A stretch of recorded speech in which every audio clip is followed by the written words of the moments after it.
tua hin video kan ada baru tin video tu piam tila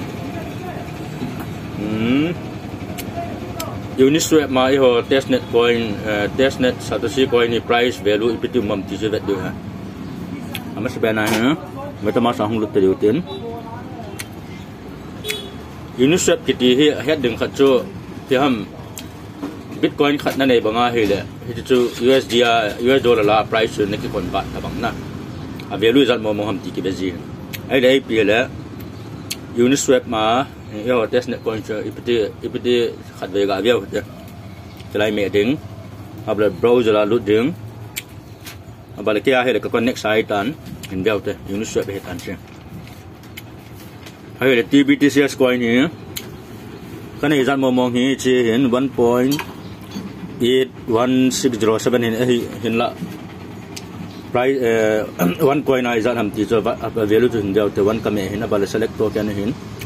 select to kana USDT chi US dollar hin jaga dota to hi 821 hai one Satoshi coin hi 821.342 dollar ma aban ane view te chi a price yung chat de fluctuation chi market up down ta bang hin chi approve at the level tao chấm phần ngầu te 821.343 ku hung ti sial ding hin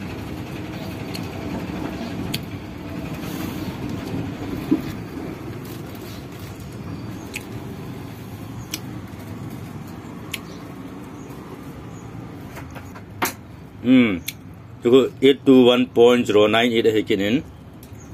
anu nga ata diuta tu hen a price chat yang he market up and down ta banga he fluctuation he china ve sa jo jin ka jin moda na he ata ta he di khade ka ngai tu khade 821.074 hin ga nga ki dute so 821.322 titikinin which is crypto market na price movement up and down achi ta bang chi jing he na be ki dute 821.322 hi um share kit de na nga ki dute som khat 821.322 hung chat kit de view ta price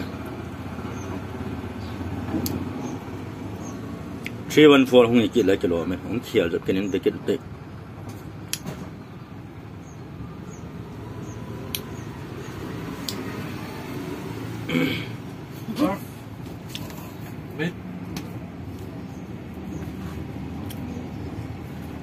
it 1.314 it to 1.224 again. Bitcoin am na bibili. Kita ciri ini je satu. Price fluctuation itu price tak dengan sekian semua aja. Kita cuma ngapa tu.